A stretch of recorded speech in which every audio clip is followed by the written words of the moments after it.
This is the best of VOCM Open Line with Brian Callahan. On line number one, Alvin Hewlett, former PCMHA for Green Bay. You're on the air.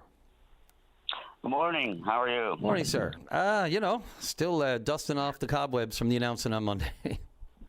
My feet are still hurting because I was down there on the wharf, and it was 2 hours in the sun standing on concrete. So, but from my personal point of view, it was worth it because unlike some of the callers to your line, I happen to think this is a good deal, a marked improvement over the previous one. And two things that you mentioned, the timing, the rush, and so on. The timing is entirely comes about as a result of Donald Trump and the fuss he's been kicking up with our country and the federal government's reaction to build projects all over the place.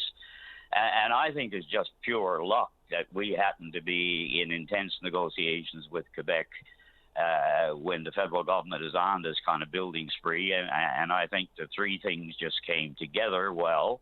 And the feds are in this like Flynn with money to burn, but it looks from all I've seen and heard. So it's a unique circumstance. I don't think it'll happen again in my lifetime. And I think we have to strike when the iron is hot. Now, a lot of people are saying, let's take our time and let's analyze this thing to death and so on and so forth. Normally speaking, I might agree with that point of view. But right now, I think the biggest obstacle to making a plus out of all this is the election in Quebec. And I can only hope that the Prime Minister and the CAQ and other federalists in Canada can impress on the people of Quebec the importance of this deal so that the Parti Québécois does not win. And I think, that would enhance the chances of a new Quebec government, officially endorsing the deal. Yeah, you're absolutely right on all of that, Alvin. I don't disagree. The stars absolutely aligned. The deal absolutely looks better. The want of more power, more transmission, more value, all seems to be there. Let's face it. We get into the real technicalities of pricing and block pricing versus escalator clause and that sort of thing. That's a little above the heads on this show. We can get into it, but it's a tangly calculation in some of those mixed block pricings for the United States markets. I'm not going to go there. But, there's a bit of smoke and mirrors involved. I mean, we talk about, oh, my gosh, we have access. But it is a tangly process of what we have to pay, the fee we would have to pay in order to gain access to that corridor through Quebec. So that's one thing. And again, there are other things that, weren't really announced. They were thrown out there, but weren't really clarified, like the wind development. And the other, the new powerhouse, that's not even in the agreement. Those are proposals down, this could happen down the road, but they're not actually physically part of this agreement. So as we suspected, you make the announcement and then over the few days, the other details start rolling out. And boy, I tried to go through, I'm about a quarter of the way through the actual agreement. And it is technical stuff. I'm going to hold my fire until I get through the whole thing because just like a good trial, before the courts, every piece of evidence matters and can contribute to the final decision or the verdict. And so I'm going to hold my fire. I understand exactly what you're saying, yep. But I'm one of those, if I were a lawyer, I would be putting probably more than anything else emphasis on my closing statement for my client rather than the detailed evidence because you're appealing to a jury, which is sort of like a group of voters, and they do vote on the issue in question.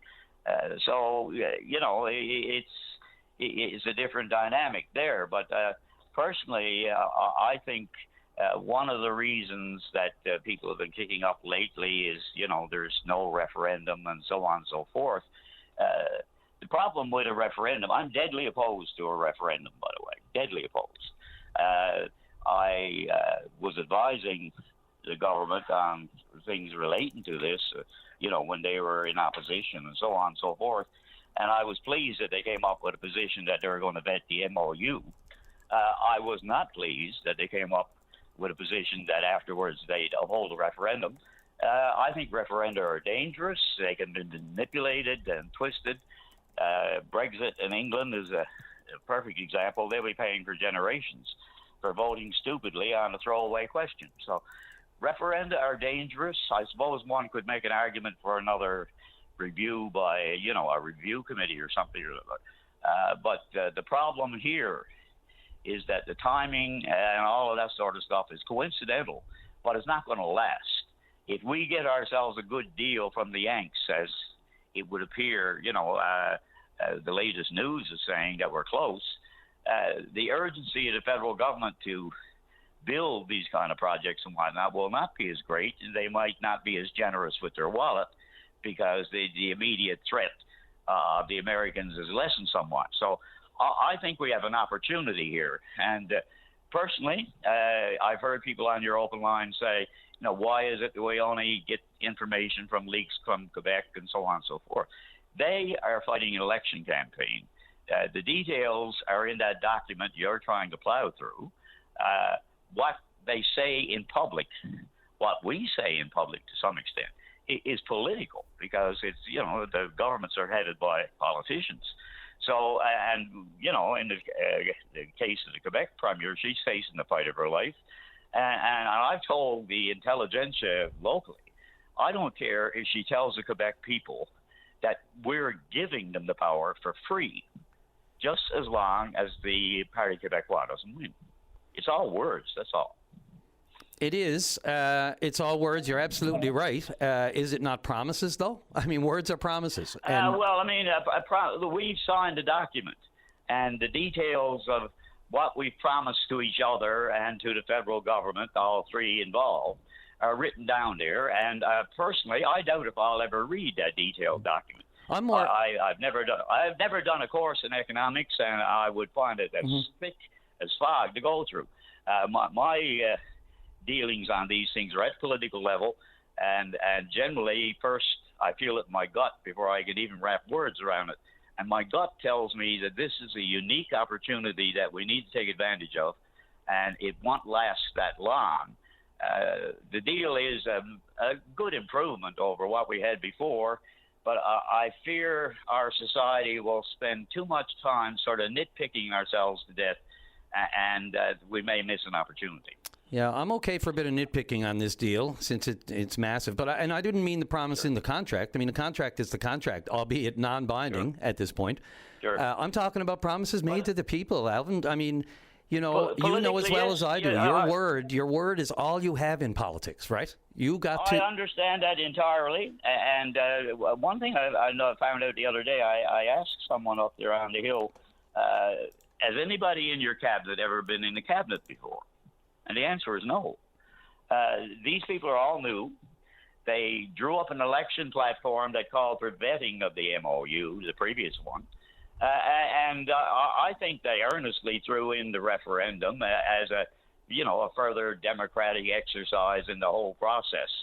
But because they're new, an old warrior like myself would have told them, for the love of God, don't put that in there. But they didn't ask me on that specific thing.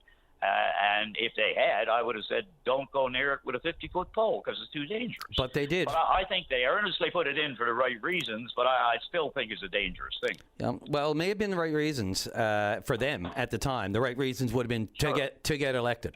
I mean, it's the perfect morsel to throw out there, right?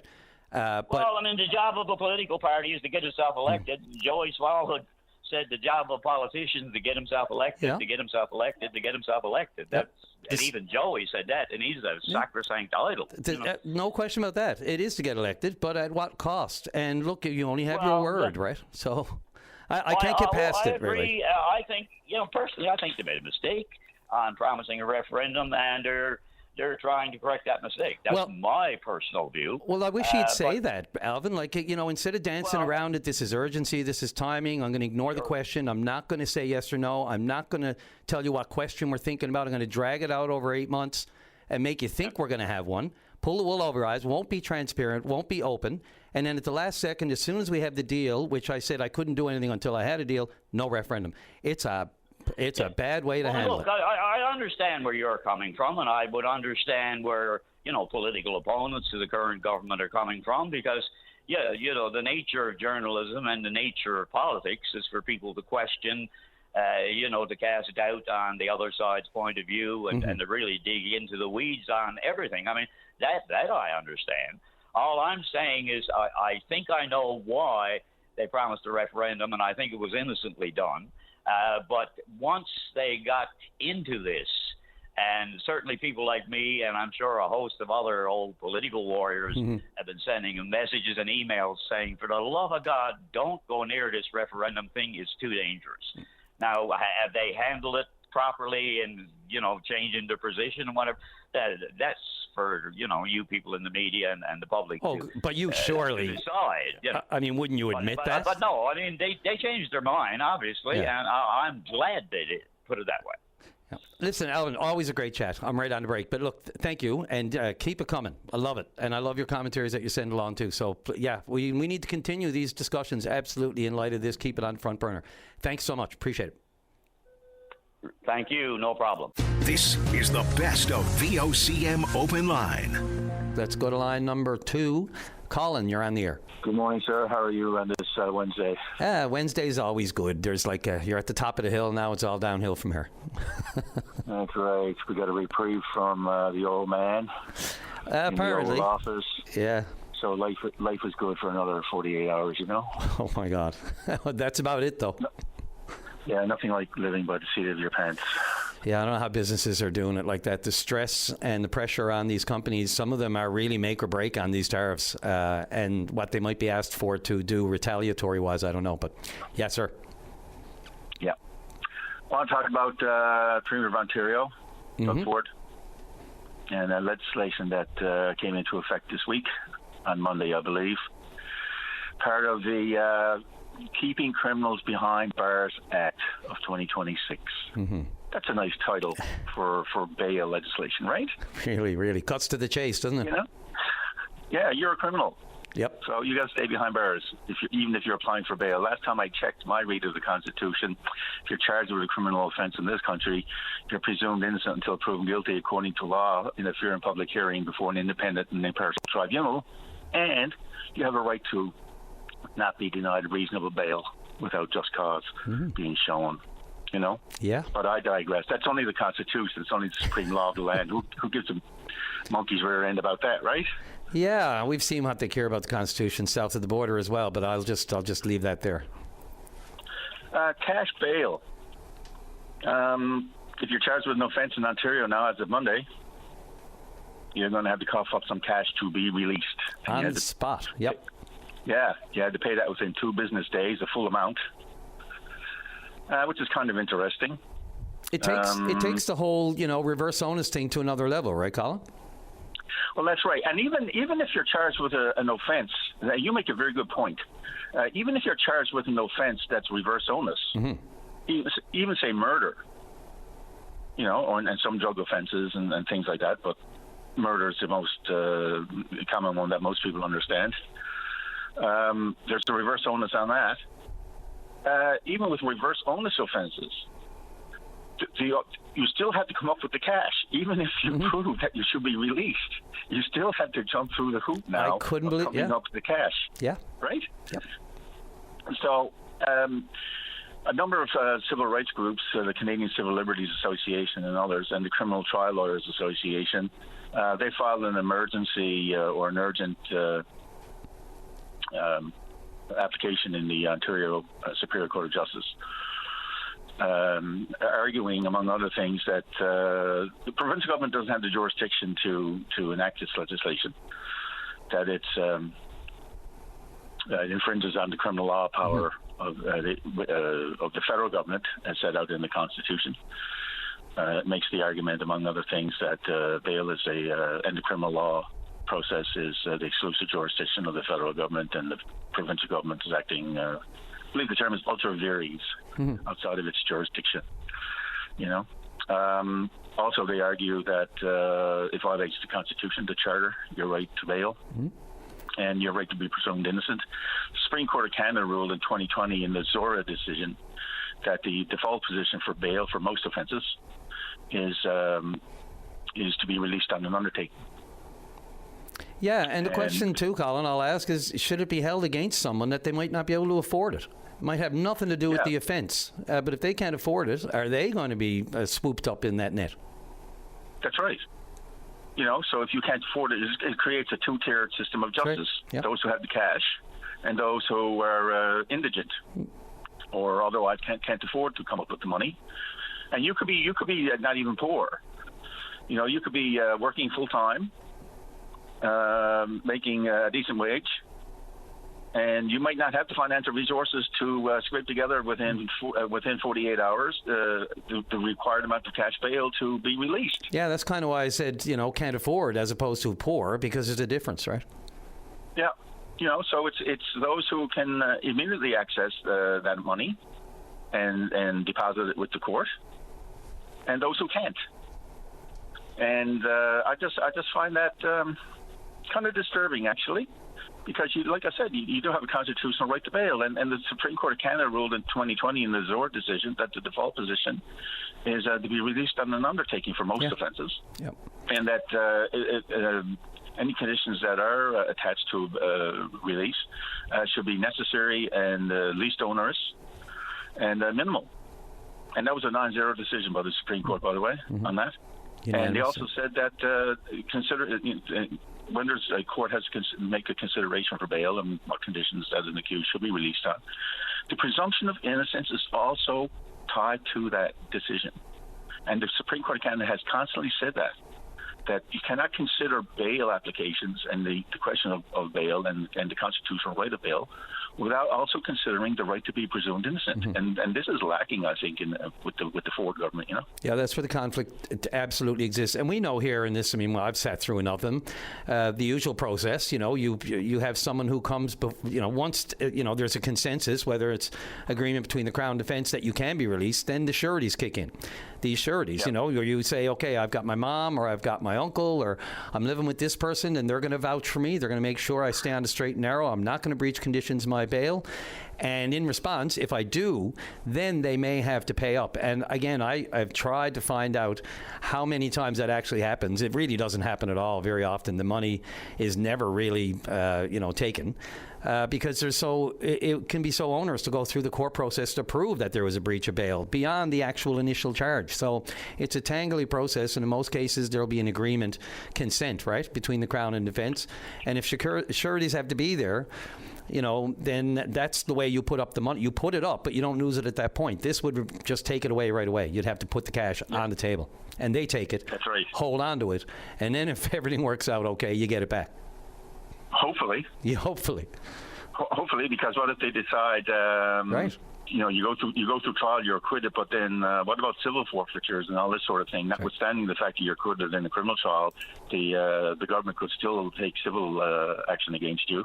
Yeah. This legislation also allows for the garnishment of wages and property liens and things like that too, so it's pretty serious, Yeah, no, really, and I'm really glad you raised it. There's so much on the go, and I saw that one there, and I said, well, if someone raises it, and then I saw your name this morning, so I was very happy to see that because, there's lots more going on, as I said, and this is an important one. We talk about governments doing jurisdictional scans and adopting, as our province plans to do, going up and seeing, what was it called, the gold standard in Ontario, and trying to adopt it here. That's...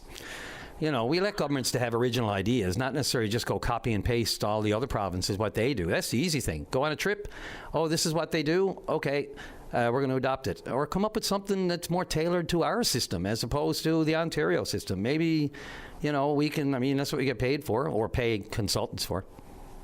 Yeah, and this legislation not only applies to people who have prior criminal convictions, which will be brought out in a bail hearing, obviously. But it applies to people who have no prior criminal record who are facing their first criminal charge. So, it's pretty serious, Yeah, absolutely. Anyway, Colin, look, I'm right on the break. Thanks a lot for this. I'm glad we had the chat. I'm sure I'll hear from others, and it needs to be talked about. So it's out there. We'll see if they ever get to an implementation of it. Thanks for the call. Appreciate it. As always. Cheers, Brian. This is the best of VOCM Open Line. Let's get, speaking of to the bone, let's go to line number one. Gord, you're on the air. Hi, Brian, is on? Yes, sir. Good morning. Yeah, okay.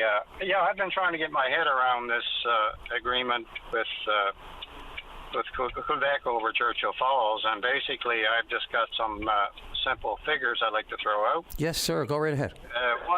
Once all the projects that are proposed are online, we're going to be producing power that at the present rates that we could sell it for across the U.S. and Canada would be worth about $6 billion. Mm-hmm. That's okay. And we're looking at getting 1/6 of that. A little bit less, actually, than 1/6, but I'll say $1 billion because it's easier to work with. And, if you look at 50 years, that power without inflation thrown in would be worth about $300 billion. So we're going to get $49 billion. Not very impressive. And that's anything less than that. Yeah. And yes, go ahead. Just going to say, and that's an estimate. These numbers are so early. They are going to change. But no, in general terms, the numbers, the percentages are right there for everyone to see. And sorry, you go right ahead. Yes, I quite agree with you, but there's just so much information out there. The average person like myself is pretty much snowed in by it. Mm-hmm. So I've been working at it, and I do have a little bit of a picture here. So yep. For 50 years, we get $49 billion. It sounds like a lot of money. Now, I understand we've just dropped the inflation clause too, mm-hmm. So we lose 2% a year. That's right. So in 50 years' time, that $49 billion might be worth, $25 billion in today's money. I can't talk inflation very well because I'm not an accountant or anything, but I do have just a general idea of it. Yep. So what I'd like to say is with the huge gains going to Quebec again, I can't see this project going ahead. Anything less than 50% is a giveaway. And really, that's all I have to say. Gord, I appreciate it. It's very much the tone and tenor of other emails I'm getting. There are concerns about that, whether or not the block pricing and the formula and the methods of being able to determine price in the absence of an escalator makes it more valuable. Or I would just point everyone back to '69 when no one knew what was coming into '70s and the energy crisis. So, and hindsight was incredible, would have been incredibly valuable back then for us, for sure. Gord, I appreciate the call. Thanks. I'm blocked up, but if you got anything else to say, go right ahead. I appreciate you pulling over for the call because I can hear your indicator going. Okay, yes, I did. Waited a while, but I really felt that I'd sooner have my say now than be griping down the road for the next 2 or 3 or 4 or 5 years, whatever I've got left, Yeah, no, absolutely. Not for me, but yep. For the future of this province. If we sign this deal the way it looks to me now, it's a total giveaway. Okay. Yep. Yes, sir. Sorry, Gord, I just had something else, Mayor. No, absolutely. Giveaway, I've heard that word several times here today, too, and in emails. It may even be a little early to say that, We'll see. But, look, I appreciate the call. I'm going to try to get to some more calls before we call it a day. Thanks for pulling over. Thanks for chiming in. It does a body good and a mind good. Thank you for having me on. This is the best of VOCM Open Line. There indeed is a lots of good out there, and something good that was all distributed between us here in the VOCM world yesterday and is public knowledge now. We all know how important the VOCM Cares Foundation is to our community, has been forever. That's all I'm going to say, forever. Before radio even came into existence, I believe. And yesterday, we had a big promotion. That is, our own Janelle Lambert was promoted to the position of executive director of the foundation. Congratulations, Janelle. Thank you so much, Brian. I was going to, send my email congratulations with everyone else's, but I said, hey, I got a larger platform here this morning. I'm going to bring you in and properly congratulate you in person. So, no daunting task whatsoever, is it? Oh my goodness, no. But it's all fun. Yeah. So, what are your thoughts? Where, you come a long way. Oh my goodness, that's an understatement. Well, when it really comes down to it, we can all agree the world is struggling right now. Get there. And as the individual, I've really always been a firm believer that if you're in a position to help, whether it's your neighbor, your friend, your colleague, your family, you do it. So I know I can't necessarily change the world, but I believe that I can make things a little better for someone out there. So That's the reason working for VOCM Cares has really felt like a natural fit for me. The organization is literally built to support our neighbors through a variety of programs. And I feel very fortunate to work here, and especially now to have the opportunity to grow the foundation, to develop more. So I'm really excited. Yeah, one bingo card at a time. Oh, goodness. Kidding. Yes. But yeah, sorry to interrupt. Well, no, bingo is our main fundraiser, and without it, I don't know if CARES would even exist. Because of the radio bingo program, we can reach even more in the province.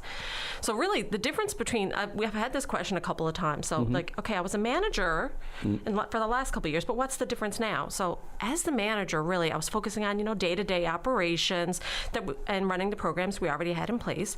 But moving into this role will really give me the opportunity to look further ahead, think more strategic development, revenue streams, developing the programs and policies, and really look at how we can build on what we're already doing. There is a lot to it. There really is. Every time you hear the tagline, the VOCM Cares Foundation is involved with it, and I don't mind. Yes, absolutely. Anyone out there to blow their horn? Absolutely, because the people who we help and serve, they blow our horn for us. Absolutely. Because of the difference that it makes, whether it was to block the bus or any other of the numerous. And I'm going to leave that to you. What do we got coming up? Well, typically summer is a slightly slower time of year for us, but we decided not to do that this summer. We took on many more things. Well, as you said, there's times are tough now as well, not just in the winter months. So yeah, and people don't have as much to give, so we try to get creative where we can. But in the next couple of weeks, we have our next 50-50 starting. That starts September 1st. We love our 50-50. Yes, we do. They do. Radio Bingo starts on September 12th, and we all know we love our Radio Bingo. Yes, my mom's listening. Hi, Mom. But two big things that we've implemented and big changes that are coming is starting next week, the Buddy Bear expansion is official. We have our order arriving on Monday, 50 boxes full of stuffed bears. So we'll be launching for any fire department around the province can reach out to us, and we can provide them with some of these Buddy Bears. Just remind everyone what a Buddy Bear is. So for the past many years, Buddy Bears have been sitting on the fire trucks around St. John's, and essentially when the fire department is at an accident, a house fire, anything stressful, and there's children on hand, they have these stuffed bears that they can give them as a source of comfort. So we've always thought, we really should reach more of the province with this. So over the last several months, we've done a little digging and worked with our budgets, and we made it work. So now any fire department across Newfoundland and Labrador can apply for these. Very good. Yeah. Great. And just write directly to the VOCM Cares Foundation. Yeah. Fantastic. What else you got? And something we've been talking about a little bit for the past while, but the School Inclusion Fund officially launches with this new school year. So we have a committee put together, and the committee will meet, and essentially any school within the province that could use that little extra support, to have this fund on hand. So if you have a student that can't partake in an activity or like a little field trip or needs help with school supplies, that they will have this small fund on hand to support those students where needed. Yep. Listen, everything needs topped up, right? Exactly. Government, obviously has a great budget for education and for the schools, but every little bit counts, and there's always need for more. So that's where we can step in. And it'll be a little bit more instant. So if a child comes in on the red tape, second week of school, and None they of that. can't go on that field trip, the social worker or the guidance counselor or the principal right then and there can say, okay, here, no, you're good. You can go with your friends. Yep. So, taking the government out of it. No offense, but it can be red tape-y and bureaucracy-y. Yeah. Anything else? Well, and then obviously October comes and we have Coats for Kids and then Dial a Carol and the Happy Tree campaign. So, we never work stop. cut out for you. Yep. That's fantastic. I'm just going to read the line here. The board of directors was unanimous in the decision to promote Janelle. For the very first moment we met her, we recognized her talent, potential. Without question, she has earned her way to today's leadership appointment. Congratulations, Janelle. Thank you. Fantastic. Great work. VOCM Cares Foundation, legendary. And I have no doubt it'll be onward and upward from here. Thanks again for coming in. Thanks so much, Brian. You're welcome. Thanks. This is the best of VOCM Open Line. Let's go right ahead. Let's take Gary on line number 3. Gary, you're on the air. Well, good morning. Congratulations, Janelle. That's a VOCM Cares, and I care too. When we talk and when you talk on the radio with people, the people of this province, they really care. The people in Newfoundland, they care. So I'm with you on that, and congratulations on her appointment. Anyhow, on this day in 1909, you know what started? Let's see. I was looking at August the 19th today. I'll give you a clue. Gentlemen, start your engines. Indianapolis 500. You got it. Holds its first car race. Yeah, gentlemen, start your engines. You had me at gentlemen. Yeah, and I thought, you know what, that's a good time like VOCM cares, because you stress it every day for the people in this province to drive arrive alive, you know. So that's message is every day. So I'm going to stress that a little more today too, for all the people in Newfoundland. You know what, that's where the racing should be at, is at the Indianapolis 500, not on the highways of Newfoundland. Yeah, it feels like the outer ring sometimes up there. I haven't seen any, none with the skill of an AJ Foyt or an Al Unser Jr. or Senior or Rick Mears or Helio Castellaneves. No one with those kind of talents. But I see some of the maneuvers just the same. But yeah, holy. Because you stress that every day, because school's coming up, you know, and God forbid, I don't want to see no little kids hurt. I don't want to see anybody hurt on the highways. Yeah, look, anywhere. Period. Kids hurt. Period.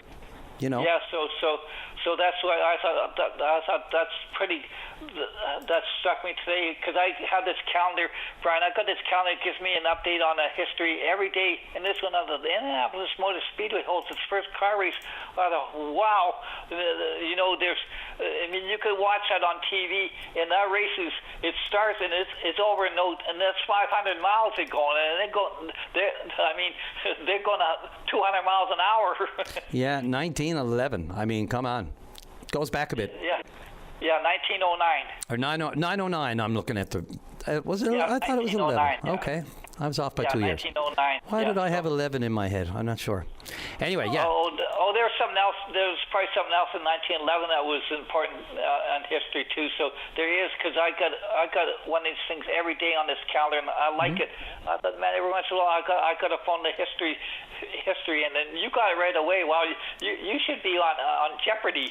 No, I wouldn't go that far. Man, I'm brutal. I can get through the first round, but yeah, you know, it's hit and miss. You got to kind of practice for that. It's all over the place. I don't know if you know, the trick there, I think, Gary, is the when you're in tight, you know, with a great competitor, it's the button.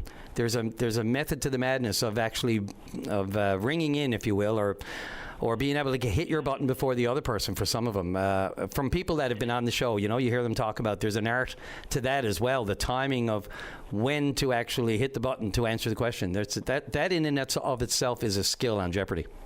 I know Yeah. I wouldn't get out of the first round. Sometimes, you know, it can get in around. I loved Groundhog Day, the movie Groundhog Day, where because he's reliving the same day every day. Reliving everything over and over. Well, yeah, he relives the same Jeopardy show over every day. So he walks into the room and he just riddles off the answers before they even ask the question, and it's pretty good. Funny part of the movie. There you go. Yeah, that's funny. So anyhow, I thought I'd bring that to attention for the people in Newfoundland, you know, because Brian's going to remind you every day to drive safe out there, and please do, because it's getting close to school time. In the summertime now, the kids out there, they're trying to enjoy summer, so be careful when you're driving out there. Trying to enjoy that last bit of it. Yeah, absolutely. And I mention it, Gary, because it's just such a thing that we're all exposed to every day. You know, I would mention safety on every level if I could, but that one sort of encapsulates, you know, some of the hard stuff we're seeing on the highways and roads these days. But anyway, Gary, thanks. Appreciate this today. Thanks for the heads up on the Indy 500. I wouldn't have known. Okay. And go Jays, go! Wow. And go Jays! Yeah, absolutely. It's fun to watch right now, I have to say. Yeah. Okay. Have a good day. This is the best of VOCM Open Line. Let's go right to line number 1. And Gus, you're on the air. Hello there, Brian. How are you? Good. I just want to phone in, Brian, and the only little point I want to line up with the people that are not in favor of a referendum like it was promised. And for the simple reason, when that particular promise was made, I'm sure it was made in good faith. But, you know, circumstances change. And this certainly has changed. And for my 2 cents worth is this, Brian. We have a House of Assembly, and I understand now that they're going to bring this whole thing into the House of Assembly, and they're going to debate it. And we all in Newfoundland have our representatives there. The person to represent us, that's our proxy, and they are getting paid to do the job, to find out all the things that are necessary. And I would imagine that this is such a huge thing, the Memorandum of Understanding, that you had to have a panel for 3 months just to look at the thing. How can you expect anybody to vote a referendum whether we should or should not when we don't know what we're voting for? Because you can't vote for something that you don't know what you're voting for. So my recommendation, humbly I would say, leave it in the hands of your representative in the House of Assembly, just like we did before we joined Confederation. We elected people to go to the Colonial Building, and for the longest time they debated the ifs and the ands, the negative and the positive, and then people voted, but they know what they were voting for. But to ask people now to vote whether this is a good thing or not, we haven't got a clue. And to be honest with you, I would say 60 or 70% of the people really are not that interested. They like to leave it in the hands of the people who are competent, you know. I wouldn't dare go and tell the doctor how to perform an operation.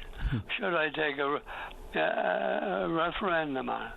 Now, that's my opinion, but I realize it's only worth 2 cents. But I do line up with these people to say, let's get past this thing. You know, things change, you know, and so let our House of Assembly meet and let the media broadcast it. Let our local TV or our local radio or whoever can afford to broadcast it daily, and those who are interested in finding out about if this is a good deal or a bad deal. But there's only so many people competent enough to judge this. But the thing is, you got to make a decision. You can't be against everything, and you can't live in the past, or you'll never get anywhere in the future.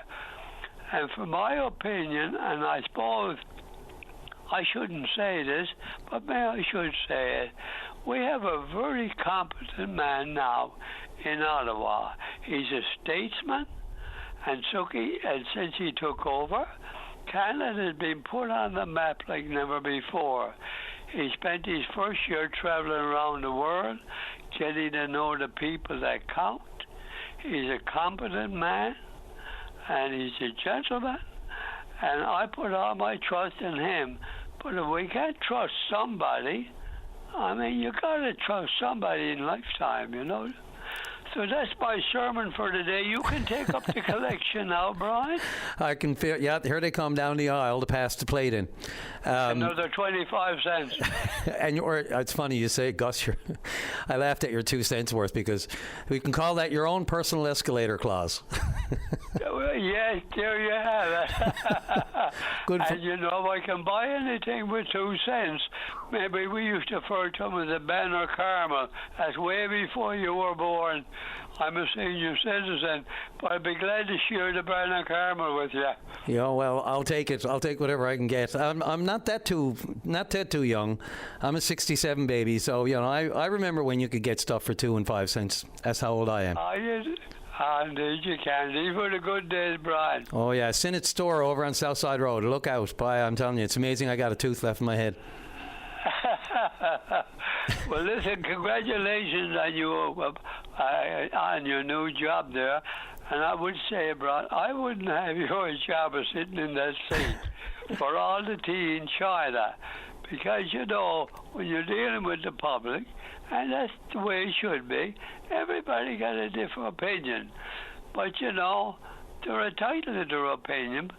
But in the end of it all, the majority of people take a vote after they know what they're voting for, and the majority of the vote wins. That's how we went into Confederation.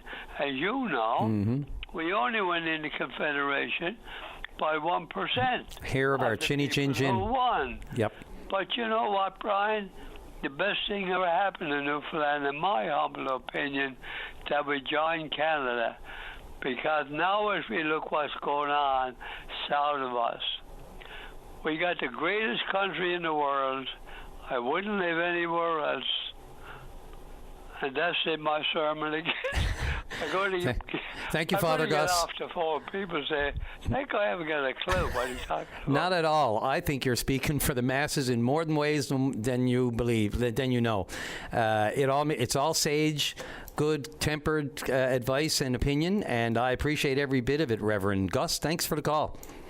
Okay, God bless you now. Have a good day. This is the best of VOCM Open Line. Let's go to line number 2, and caller, you're on the air. Yes, I just wanted to make a comment. There was a gentleman who called in Friday that he had taken the pneumonia shot, and he was wondering if anyone else had a reaction. Now, I took a pneumonia shot on about 9 months ago, and I had a severe reaction. I'm still going through the pain and suffering from it, and I had to have surgery and whatever, and I had a pneumonia shot about probably 15 years ago, and I checked with a couple of professionals, and they said that I should get another one because there were new strains out, and that I should have another pneumonia shot. Right. So I did. But when I did see the specialist, he said, no, you should not have a second pneumonia shot.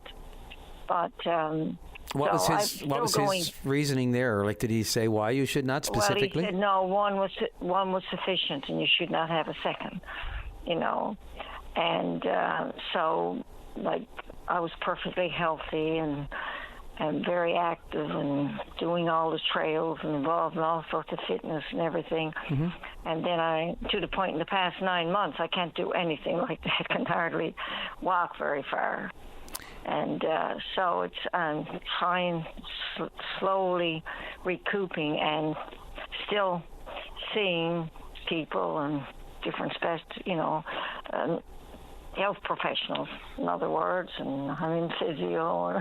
And are they directly attributing that sort of malaise and lack of energy and that sort of thing? Well, they had to do all kinds of testing first. There's an awful lot of different blood, not ordinary testing you go through, but different blood tests and things like that to do, which they did several times. Right. And so so he was wondering, and I've been through it, and it's very, very difficult. Yeah, and as I've said before, sometimes you need someone to just, you may think you're going through something alone, that it's just that it happens. I meant to call, Monday, because when I, did it, I tell people, and I didn't find anyone who, actually, some people had never had a pneumonia shot. And so I did have, I get flu shots every year. I've never had a problem with the flu shots. And I did have one this year prior to the pneumonia shot, when back in September or something, whenever they come out, October. And, but this one was really, so the end result is still not known what's going to happen, Yeah, I'm not a doctor, but how soon between the pneumonia shot and the flu shot? Like when you had both? Oh, I had the flu shot back in I can't remember now, September. Whenever the flu shots come out, I get them right away. Beginning of the and pneumonia shot was around the end of November, beginning of December. So probably a couple of months, or a month or more, or at least. Yeah, between. Yeah. But did the health? I thought I'd phone and let the gentleman know that he's not alone. So just hang in there, and he'll have to probably go through a lot of pain and suffering, but let's hope in the end. There is. Come out Sorry. Yep. Oh, I didn't mean to interrupt, Charles. No, I just said I thought I'd let the gentleman know that, he's not alone, that he wasn't the only one. But I'm to the point where I will never have another shot. Did you did you have it for like? Do you have a history? Like, have you ever had pneumonia? No. Much like him. Never had it, and purely proactive. I've never had pneumonia, and I had the shot quite a few years ago, and I did check with different professionals just to make sure, and they said no, new strains out, and you definitely should. And the druggist said, oh yeah, you definitely should have another one. So I thought that I would get one. However, unfortunately, didn't work out the way I'd hoped for. No kidding. Wow. It's too bad. I mean, I really feel bad for you, debilitated like that as a result. I mean, here you are trying to be proactive, and the irony of looking after your health, and then it knocks you down. That's hard. Yeah. You got to keep pushing and keep moving and things like that. So he's not alone. Yeah, and there's comfort in that. Oh, there's comfort in knowing you're not alone. There's absolutely, I know some people, honestly, as hard as COVID was, there were a lot of people who took great comfort in knowing that they were on the same, level as everybody else, exposed to the same risk, having the same hardships. As hard as it was, not a good thing, but if you're going to take anything positive from that, there was comfort in that. And I know people who told me right to my face, they said, it's hard for everyone, but it's everyone. And so it feels like, at least we're all going through this. And then some of the supports that came out to immediately roll out. Anyway, look, I'm sorry you're still feeling down. So you're coming back. You're coming back around, though. There is improvement. I'm coming back because I'm pushing, and coming back, and I think getting out in the sun is a good thing too. That's an important thing. And keep doing physical exercise as much as you can. Now I'm still doing some exercise like yoga, not heavy things like that, and physio and that. So I mean, just tell the gentleman to hang in there, and I hope will improve. It might take a long journey, but I've been 9 months. No, I hope he's listening. Yeah, I hope so. Well, and look, he may call back or someone. Yeah, no, absolutely. Thanks for the call. I wish you a speedy. I can't believe I'm saying a speedy recovery from your vaccine shot, but there you go. Yeah. Well, thank you so much. This is the best of VOCM Open Line. Go right to 4, Dave. Yes, sir. Line 4. Caller, you're on the air. Morning, Brian. Good morning. If another caller like the last third and fourth gentleman, I wouldn't have anything to say, I don't think. Okay, to the people in Newfoundland, why are we in such a rush to sign a deal with Quebec? This is the second time they're back. The go came down hat in the hand, and all of a sudden now we're at the second go-round. We got another,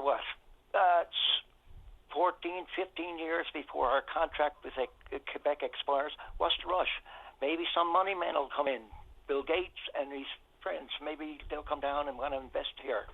Don't be in such a rush. Quebec needs us. I know we need money and jobs, but the part is they need our hydro to get it for contracts. And I think part of the negotiation was, well, we haven't got a quarter through Quebec, but even if we did, we'd have to negotiate with Quebec the price and who we're going to sell it to before we can sell anything.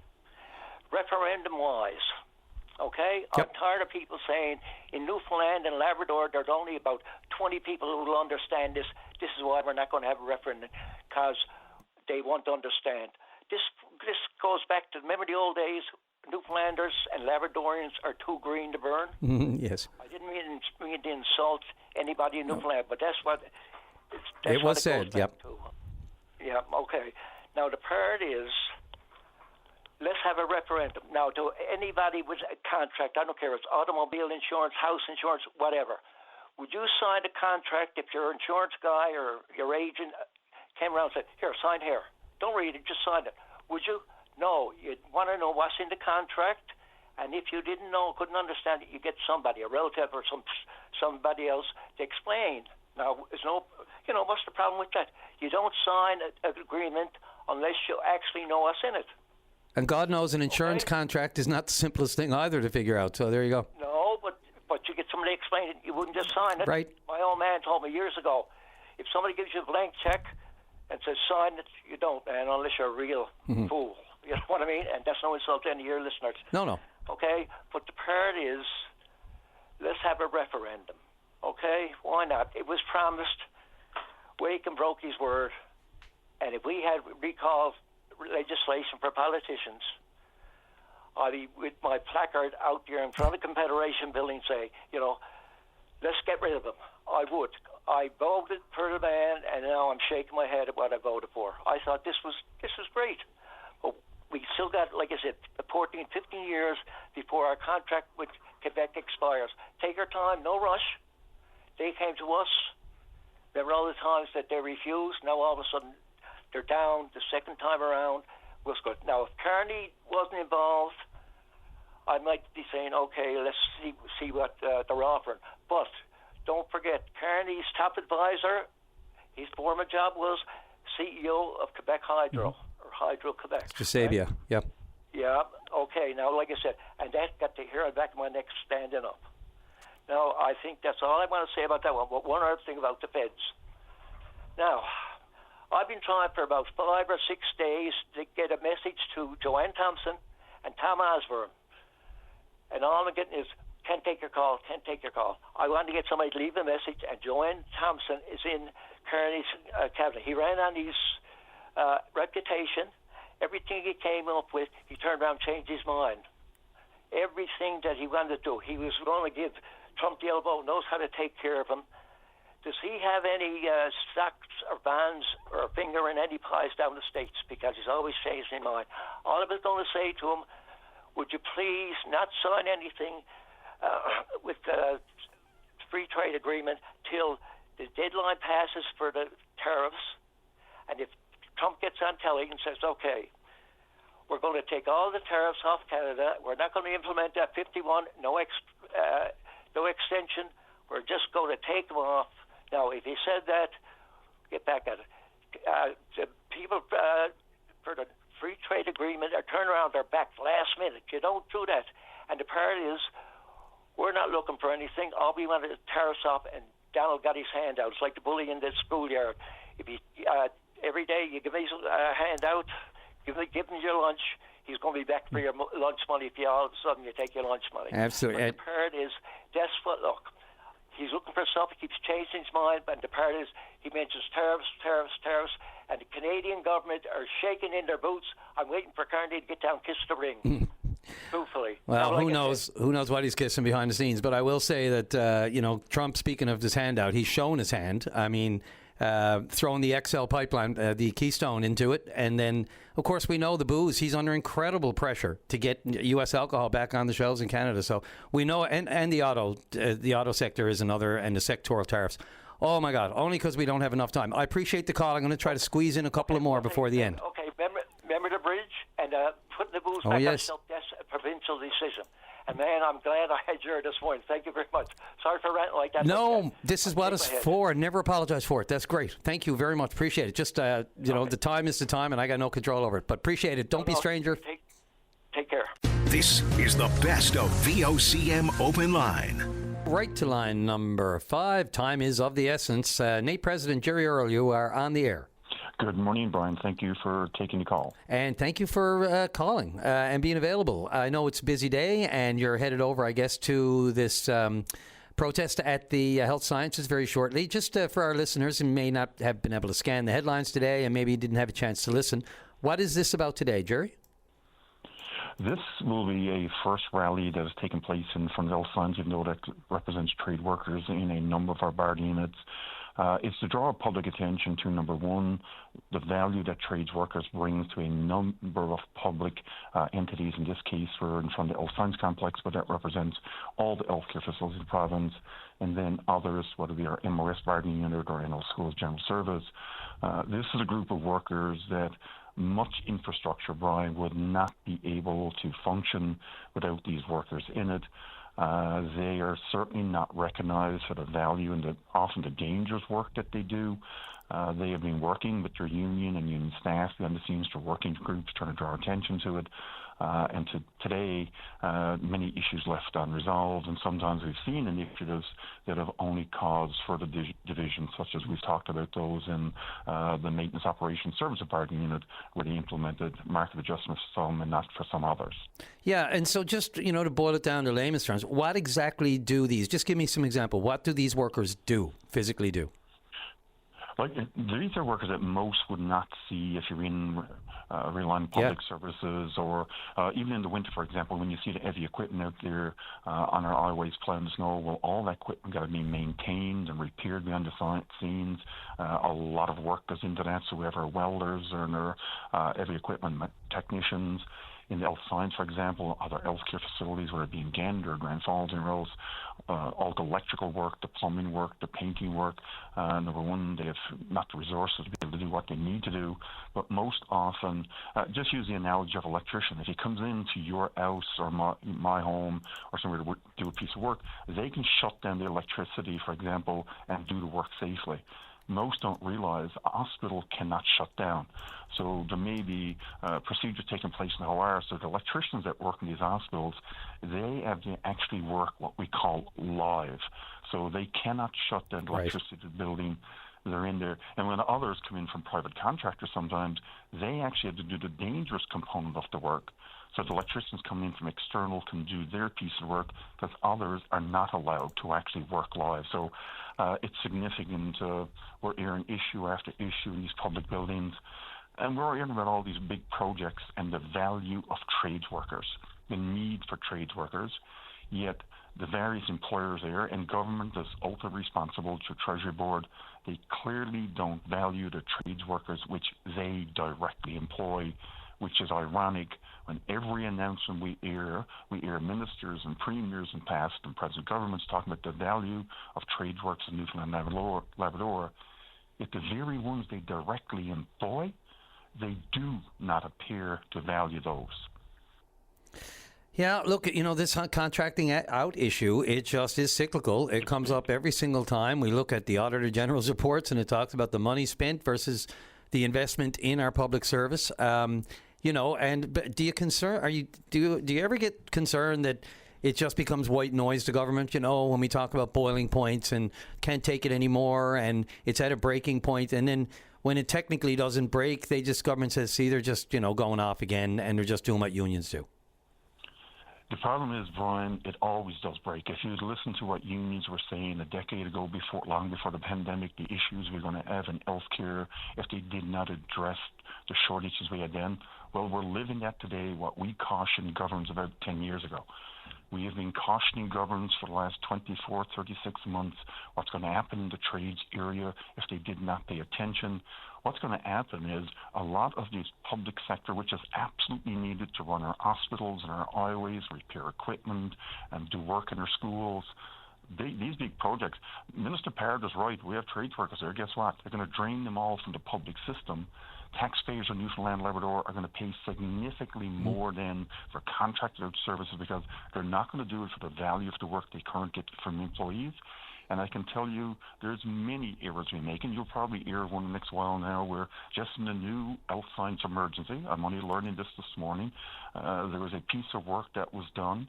Our internal tradespeople now, in this case our plumbers, are having to now maintain a system because of a significant error that was made.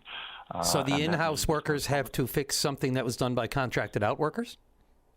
Absolutely. Right now, every 4 days, from what I'm being told this morning, and it was knowingly done, internal plumbers, for example, at the health science site is doing a system piece of work every 4 days, and I understand now they're going to have to go back and do a significant tear-up to repair a piece of work that should have been done properly and have been identified by our internal public sector workers in this case. Well, it speaks to their value. And this is part and parcel to the whole new reorganization of the emergency department that was just, with all the bells and whistles that were just announced? With all the bells and whistles, probably most people wouldn't look at and say, and it's critically important, a plumbing piece needs to be appropriately done to support it's pretty basic. Emergency. what I'm pretty basic. Internal people that know this building, work in this building, know the systems, identify the systems. From what I'm being told this morning, and certainly I've encouraged probably some media to do a little bit of investigation on this one. What I'm being told this morning, there's been a significant error made now that's causing problems, that the internal plumbers are maintaining for now, and they have to go back now and do the term that I've been told, like a dig up now to repair this. I don't know who's going to be on the hook for that cost. But again, it's just like you or I would know our homes or the buildings we work in. These plumbers or electricians or power engineers, or if you go out in the MS bargaining units or the NL schools, like they know these buildings inside and out the system. Many of them worked in these buildings for decades. And the work they do is invaluable to keep the buildings function. But unfortunately, when we talk about our highways, we see the people out plowing the road. We don't think of the people back in the garages repairing the equipment, the welders and those. In healthcare, I'm sure for every medical procedure, we're not there thinking, I hope the lights don't go out, knowing that there's electricians in the building making sure they don't, or there's plumbers there making sure things are functioning, or the appearance of the building's kept up to the best of their ability with the resources. And our plumbers and all of our trades are really upset when we keep hearing governments, past and present, talking about the value of trades. And like I just said, Brian, they do not value their own tradespeople that are directly employed by the various departments of government, and I believe that's clearly demonstrated over and over. Well, they're valuing today if they're the ones that have to get in and fix this whatever it was, error or whatever you want to call it. So I appreciate you bringing that to our attention. Jerry, I know you got to go. I just want to, I'd be remiss if I didn't ask for your early assessment as the president of the largest public and private sector union in the province. Do you want to grade the tentative agreement, I'm going to call it, that was signed on Monday, or do you want to grade it, or you just give your assessment, general? Unfortunately, because of a number of family commitments, I was just coming out of a family wedding every weekend, so I've asked our staff here, and we're taking a look at this.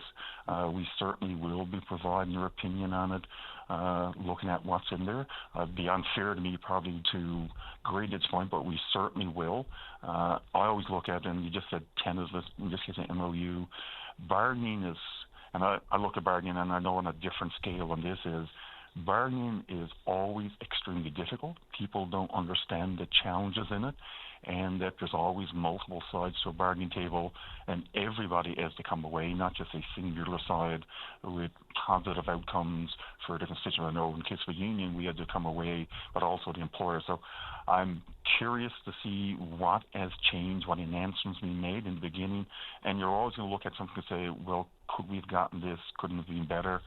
That's something we'll always do. And I'm not going to say anything would be better than what we had. Probably it would have been what we had with the previous arrangement. We will certainly take a look at it and certainly provide what our thoughts is to it and how it impacts the members that we represent. Okay, and last thing, beyond the technical, beyond the agreement itself, should the Premier keep his word on the referendum? That's the thing. I believe when you make a commitment of such significance that influences potentially election, that's something you have to take consideration.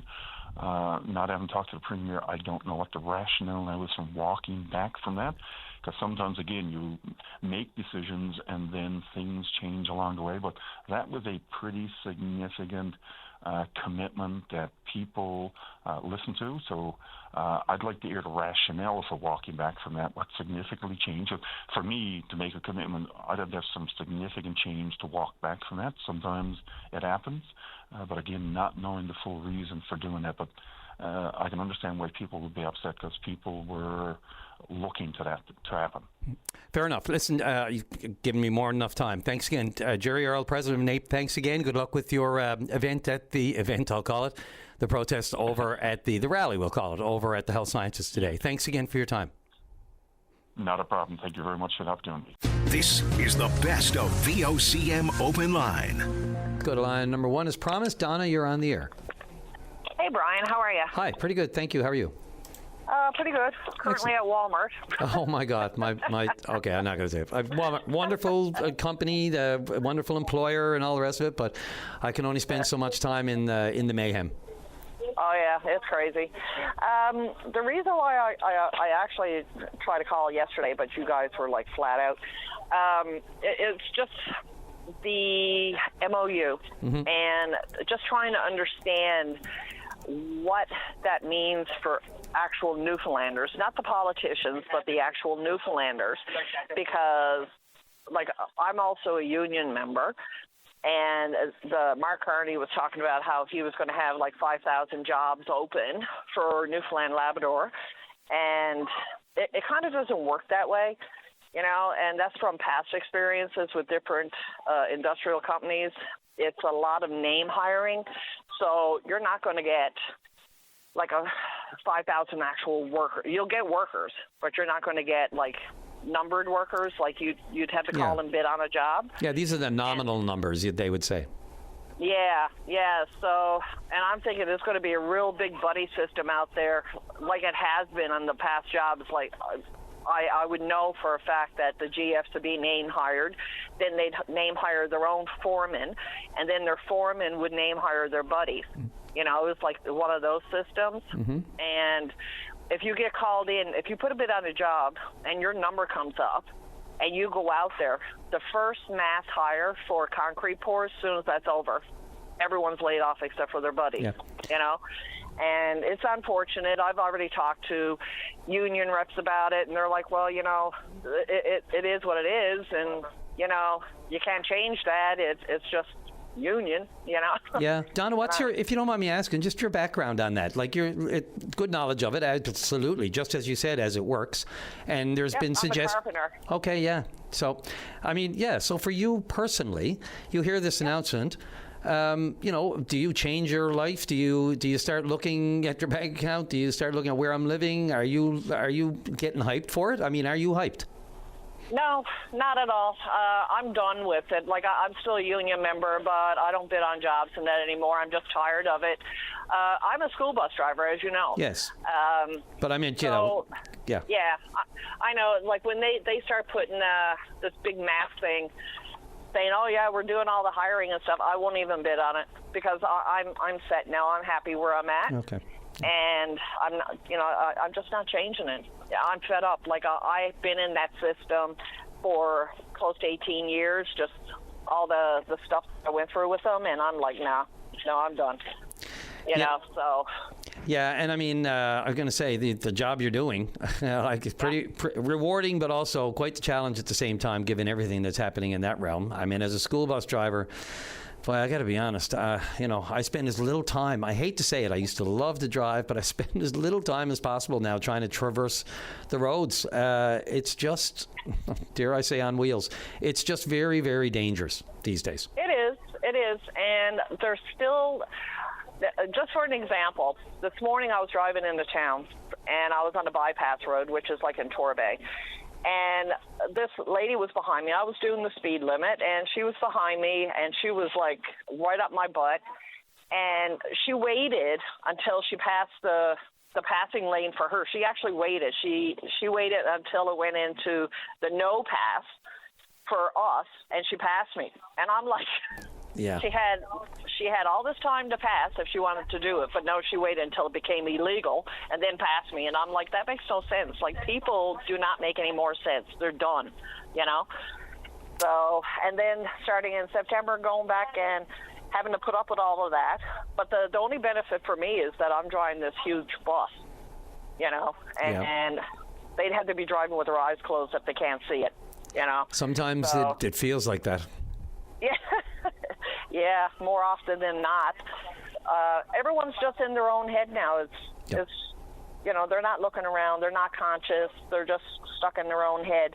And it's not a good place to be when you're on a road with, like, a load of traffic and you got a lot of construction on the go and things of that nature, you know.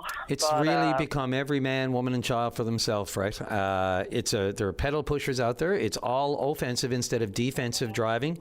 Mirrors aren't being used. The lights, you're not considering what the other vehicle is seeing. You're distracted by everything that's going on. Yeah. And you're over at Walmart. Quick question. How many vehicles in the fire lane? This morning, funny enough, there was probably 3. Oh, that's not bad. And yeah, mostly they're dropping off. Like, I'm on the one that's over on Stavanger. Yeah. So they're dropping off seniors. You know, they're getting them up close to the door so they can get into the store. and I appreciate that, even though they're illegally parked, Well, drop and go, right? Yeah, I mean, that's the theory, but and people think it's just, there's no fire on the go, there's nothing. You get people come right out, they got packages in their arms, they're crossing over the cross area, and they're doing it between vehicles that are parked there, and that's the risk. I know, and the thing about it too, I think it's like a $250 fine to be parked in a fire lane. Oh. That's my understanding. Now, I don't know if that's changed, but, it's just, Canadian Tire is really bad, for parking. Yeah. They're really bad. Like, people will, they'll just park there and stay there. They don't care, Yeah, or the liquor store is the other really, really brutal one. Driving while they go to a liquor store, I know. Yeah. I mean, the fact that they got to put those bumpers up in front of the store now so people don't bang into the store. You don't see it in any other businesses except. Anyway, sorry, Mobius does it. Don't get me started. Yeah. Well, yeah, that's right. They do have them in front of the actual main entrance. Yeah. So what are we doing with the MOU? That's the big thing. Like, are they going to have a referendum? Are they going to allow people to have a say in what's happening? Because I know they wanted to dangle the 15% discount, but I mean, essentially that's just your HST, and Newfoundland Hydro, they just increased their rates anyway. Like the rates already increased 2.25. Yeah. Yeah, so they're already ahead of it, and now you're going to give us a 15% discount, and I don't agree with that. I just think that is, like they said yesterday, dangling a carrot in front of Newfoundlanders that are desperate to try and make ends meet, because we're all going into a big red hole of debt, Yeah. Look, the official word from the Premier is no, there will not be a referendum after it was promised, and he has not really given some solid reasons there. I'm sorry he's talked about timelines, but as I said off the top. I think that's crap. Well, I got it is, because you think about it now. When he got in office, he put the MOU for Gull Island on the back burner. His big thing was Bay du Nord, and when those backers kind of like went back, he had nothing to grab onto, so he went right back with the MOU. And Mark Carney was in the background, because I seen that. Mm-hmm. He was in the background, and he's like, I'm going to be working this with Quebec and Newfoundland to get a resolution. And that is what happened. He did the deciding, and Wakeham's there, oh yeah, okay, big smile on his face, signing it over. But, like, to me, it was a rush job, and the transparency was zero. There was nothing there for us as Newfoundlanders. This is all politics. It's crazy. It certainly feels like it. And in the absence of, as you said, a bit more openness and a bit more transparency, I'd love to just, man, in a perfect world, come on and say exactly what happened. Here's what happened. Yep. Here's why we went the way we did. But look, past the break here now. Donna, thanks for the call. I really appreciate it. As school bus driver, I look forward to your Tales from the Road in September. You will hear from me. I look forward to it. We need those, sporadic voices on right from the roads and what's happening. As I said in other situations, we need to hear what's actually happened out there firsthand to get ideas of what people are doing and what they shouldn't be doing. So, always appreciate the call. Well, you have a great day, Brian. Dave, have a great day. This is the best of VOCM Open Line. But the callers are absolutely number one on my list, and that includes Agnes on line 4. You're on the air. Hi, good morning. Good morning, Agnes. I'd just like to let you know I'm just doing a quick recap of what I was trying to do to get my Canada pension. Yes. That was cut off by Canada Pension. I've been since August 2nd till August 17th speaking to about 10 agents altogether and still not getting anywhere with them. I spoke to you on Friday. I was very disillusioned with a lot of things. And again, I started on Monday phoning the CPP to relate to me what is going on and when will I be getting my July CPP. And I was told, oh, good, she said, we have released it. Yes, you are who you say you are, and we're releasing the funds to you. but it will take 3 to 5 business days. And I said, well, why 3 to 5 business days? You've been almost 3 weeks processing this. Why do I have to wait another week? They said, well, the bank holds back funds for probably 3 days. I said, really? She said, well, that's all I can tell you. You can get your money maybe by the end of the week. We're always told to tell someone it takes 3 to 5 business days. I wasn't getting anywhere, of course, with the CPP because I was just batting my head against the wall trying to get any further information. So I then said, okay, I'm nipping this in the bud. I went to my bank, which I've been dealing with for 30 years, and asked them the question, could they take the hold off my CPP funds? And she said, I have no idea what you're talking about. We have no control of holding funds from the federal government. She said, we would never do that. She said, that is not correct information. And I said, okay, thank you very much. So I came back home and I got on the phone, and of course they said they had heavy calling, and I waited on the phone for an hour and 10 minutes. And the agent came on the phone and said, yes. She said, your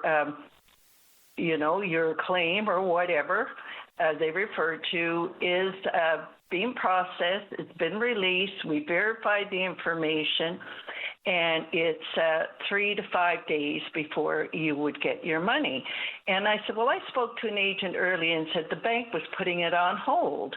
And that's not true. They don't hold any funds coming from a federal government, especially if it's a direct deposit into my account.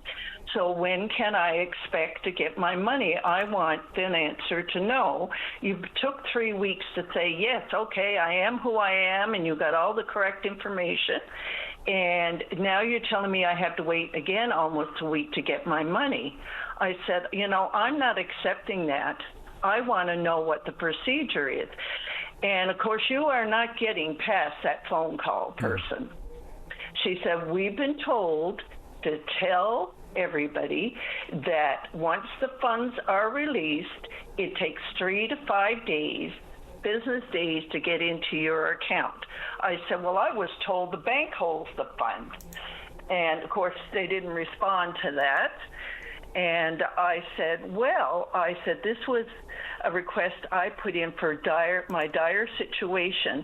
And my dire situation tells me now that I've got to wait 3 to 5 days. And I said, yeah, but she said some people basically, sometimes you get it the next day that we tell you it's released. But she said that doesn't always happen. But we have to tell people it's 3 to 5 days no matter what they ask. And the information given to me was so incorrect and so wrong. And finally I said, well, I'm telling you, if I do not receive my money soon, I'm going up to Service Canada and I'm not leaving till the money is in my account. And guess what? My money went directly into my account. Wow. Well, people will be calling or trying to duplicate the template you used. I mean, at least at this point, not for the rest of the time. I don't know how you. So you actually got the money after you said you're going to go there and physically wait. Wait. Yes. I said, if that's not in my account by tomorrow, I said that to the person I was talking to, right? And what story was this? Was that the person with the bank, or just to be clear, with Service Canada? No, it was with Service Canada. Okay. Yep. And I said, this is not acceptable. I said how the federal government are treating their senior citizens.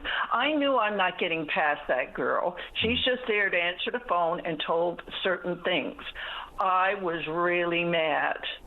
And I said, if my money is not in there tomorrow, I said, I'm going up to Service Canada. And it's not because I said that. I don't believe that for a moment. Because she said, well, sometimes people are kind of lucky and get their money the next day. I said, you call this lucky? Good answer. Good comeback. I don't know what to say. I mean, understanding the process is key to all of this, so that you do have some understanding of how it happens, why it happens, how it works, when the money goes in. And the banks can absolutely place holds and freezes on funds from federal payments. They do, especially if it's if it's got anything to do if there's suspected fraud or tax debt, or in your case where like that. Well, the original issue with you was an updating of your information, right? Your contact information, if I recall. Yes. Yeah. And you're speaking on a funny note about that. While I was speaking to my first caller on Monday morning and saying this is ridiculous, I said about my information being, mixed up somehow with my file from 25 years ago from my husband who was deceased. He said, "Oh, by the way, I see your CRA information is not correct either. You should be contacting them." Oh. I said, "Pardon me." Oh, my.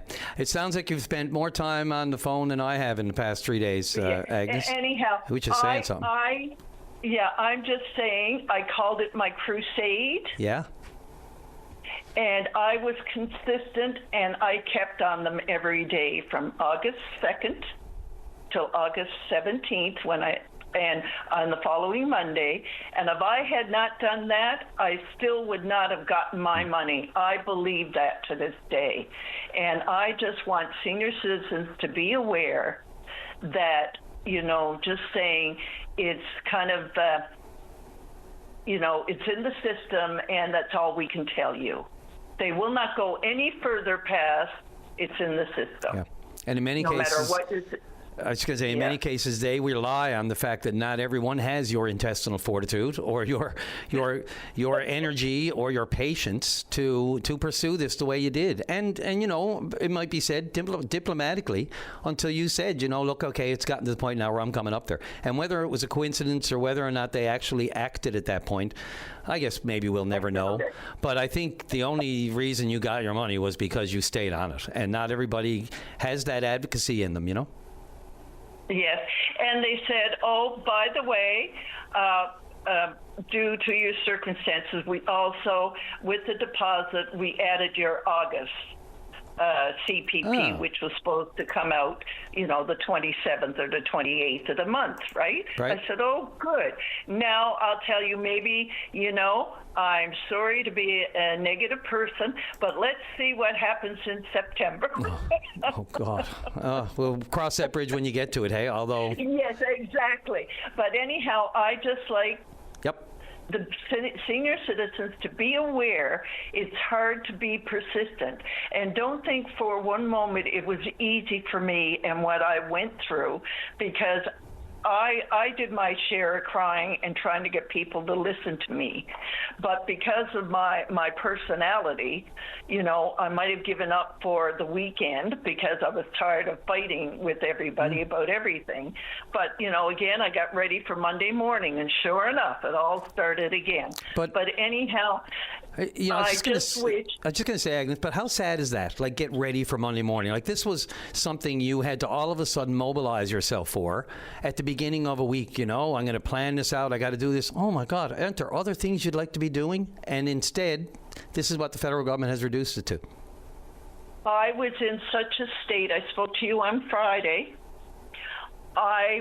I stayed at home. My husband is in a home. Mm-hmm. I couldn't go visit him because I'm too upset. Like this kind, yeah. And because I'm so upset, I cannot bring that into his environment also. Yeah.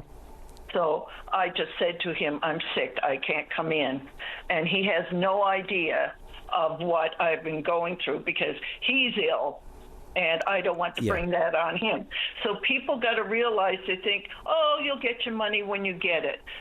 Please don't have that attitude and deal with senior citizens who not only from day to day have other issues to deal with, but to make life so much harder that wasn't necessary. That's all I could say. And thank you for listening to me, because I think by talking to you on Friday, I somehow made it through the weekend. You might find that hard to believe. Well, look, you know, congratulate yourself, because again, the persistence and as I said, the patience and everything else that comes with dealing with that, and the uncertainty of even if you'll get anywhere, and the stress of money. I mean, money is the biggest stressor for everyone, really. Ultimately, right now, the answer to all your questions is money, and for that to be occupying, you know, your quality of life right now, where you've worked hard enough for it, it's just the epitome of just the wrong way to do things, you know, and the red tape and bureaucracy and. Anyway, Agnes, I'm very, very happy to hear this. I really appreciate you following up and you know, laying out this lesson for others. Yes, thank you very much. Thank Goodbye. you. This is the best of VOCM Open Line. Let's go to line number 2. Thomas, you're on the air. Oh, first-time caller. Thank you for taking the call this morning. Thank you for calling for first time, especially. Go for it, Thomas. I'll give you as much as I can. Go ahead. Yeah, I just want to speak on behalf, speak on concerns that I have with our Premier of Newfoundland. Mm-hmm. Like, he promised a referendum. I'm an Indigenous person. I'm calling from Shishatu, and I'll be impacted with this, especially Gull Island's not very far from us. No, it's just southwest, right? Yeah, and I just wanted to say that, you know, he campaigned like saying that he's gonna do a referendum. Now he's turning back saying that we don't need one because we have a good deal, and like he said on the news there the other day, he says it's a win-win-win. But to me, the way I look at it and the way I hear people talking about it is that I don't think we're winning. You know, we're just going back to the same thing with Churchill Falls, especially with Muskrat Falls. Like, I'm very upset, you know, how he turned back on us. Especially, I voted for him. I voted for the PC government, and I was hoping that stuff will change, you know, but it's just keep happening. The same stuff is happening. There needs to be some transparency to play in a role. And if he said he's gonna do a referendum and all that stuff. 100%, Thomas. Like, I just wanted to ask you, though. I mean, obviously, you're the new Grand Chief. Jody Asheny was at the announcement on Monday, and she was certainly very positive, and there was no negativity and no pushback at the time, given everything else that's on the table here, whether it's the challenges to the Innu existence, your ancestors' existence in Labrador on the land itself, which must be, you know, in the context of everything, just a real, you know, just a dagger. I mean, you know, at the same time, they're challenging the existence. And then there's the other issues that are, well, of course, you know, the elections are another thing, and of course the leadership has to get up on speed. But are you okay with the leadership so far, their response to this agreement? I haven't heard from them since they came back, but you just told me there they didn't have anything negative to say about it, which is I'm going to have to see it, you know, in my perspective. Like, if our leaders are the leaders that's got in a nation, I want to hear what they're saying about this deal, and it's just that I'm going to have trust and faith, because that's the new leader, that Jody Asheny that came in as Grand Chief, you know? Yeah, and I mean, by being there, that also speaks volumes, you know. That meant, I can guarantee you, that meant everything to Carney and Wakeham, the fact that, and of course, Premier Frechette, the fact that there was a new representation there. I mean, that looks good on the surface as far as optics go with this agreement, and how important that the Indigenous aspect is to this agreement as far as land rights go. It's going to be fascinating and technical. Thomas, I got to get one more call in, if that's okay. Did you want to just a final, I know how you feel on the referendum, I guess. Did you want to just wrap up there? Yeah, I just want to speak one more thing. Sure. Just to the Premier, to if he's listening, I got a message to him. I just want my children and their children and so on, to get the full benefits, because we're not going to be around here very long. And I just want to take care of my kids and the future generations. Absolutely. Yeah. Sorry, go ahead. Yep. Yeah, I feel like, it's important, to secure a better future for our children. Because we don't just want to leave nothing behind. Especially this is going to be a big deal. This is a big project. And they're saying this is the last mega project here in Labrador. So we got to get this right, and we got to do it smart, I believe in my leaders, they're going to do the right thing, and they're going to push whatever we need to be pushed in order to get the full benefits or whatever it is, That's all I need to say today. Thomas, again, thank you for taking the call. It was my pleasure. I really appreciate it. I get a lot of emails talking about, you mentioned Newfoundland. Everybody says Newfoundland. No one mentions Labrador. I mean, I try to mention both every time. It's interchangeable. Sometimes it slips and I forget, only because it was Newfoundland to begin with. And Labrador, it should always be mentioned in the same. So there's no real excuse there, especially when it comes to the official statements that are made.